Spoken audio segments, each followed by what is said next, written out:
51.65 കോടി രൂപയുടെ വികസന പ്രവർത്തനങ്ങൾക്ക് അംഗീകാരം നൽകി വെങ്ങോല പഞ്ചായത്ത്. ഉൽപാദന മേഖല, സേവന മേഖല, പശ്ചാത്തല സൗകര്യ വികസനം എന്നിവയ്ക്ക് ഊന്നൽ നൽകിക്കൊണ്ടുള്ള budget vice president Shameeda Shereef അവതരിപ്പിച്ചു. വെങ്ങോല ഗ്രാമപഞ്ചായത്തിൽ 51.65 കോടിയുടെ വികസന പ്രവർത്തനങ്ങൾ മുന്നിൽ കണ്ടുകൊണ്ടുള്ള ബജറ്റാണ് വൈസ് പ്രസിഡന്റ് ഷമീദ ഷെരീഫ് അവതരിപ്പിച്ചത്. 50.80 കോടി രൂപയുടെ ചിലവും 84.72 ലക്ഷം രൂപയുടെ നീക്കി ബാക്കിയുമാണ് ഈ ബജറ്റ് ലക്ഷ്യം വെക്കുന്നത്. ഉൽപാദന മേഖല, സേവന മേഖല, പശ്ചാത്തല സൗകര്യ വികസനം എന്നിവ കൂടാതെ 2024-25 സാമ്പത്തിക വർഷത്തിൽ സമഗ്ര മേഖലയിലുള്ള വികസനവും ലക്ഷ്യം വെക്കുന്നുണ്ട്. ബജറ്റ് അവതരണ സമ്മേളനത്തിൽ പ്രസിഡന്റ് ഷിഹാബ് പള്ളിക്കൽ അധ്യക്ഷത വഹിച്ചു. ജില്ലാ പഞ്ചായത്ത് അംഗം സനിത റഹീം, ഗ്രാമപഞ്ചായത്ത് അംഗങ്ങൾ, നിർവഹണ വകുപ്പ് ഉദ്യോഗസ്ഥർ, ജീവനക്കാർ തുടങ്ങിയവർ പങ്കെടുത്തു.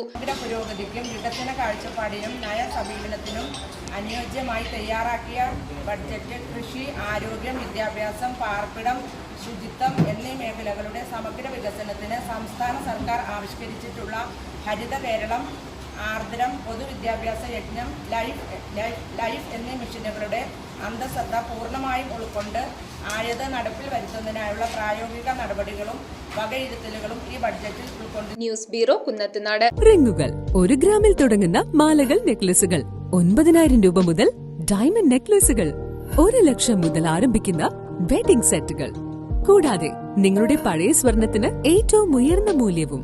Maharaja gold and diamonds,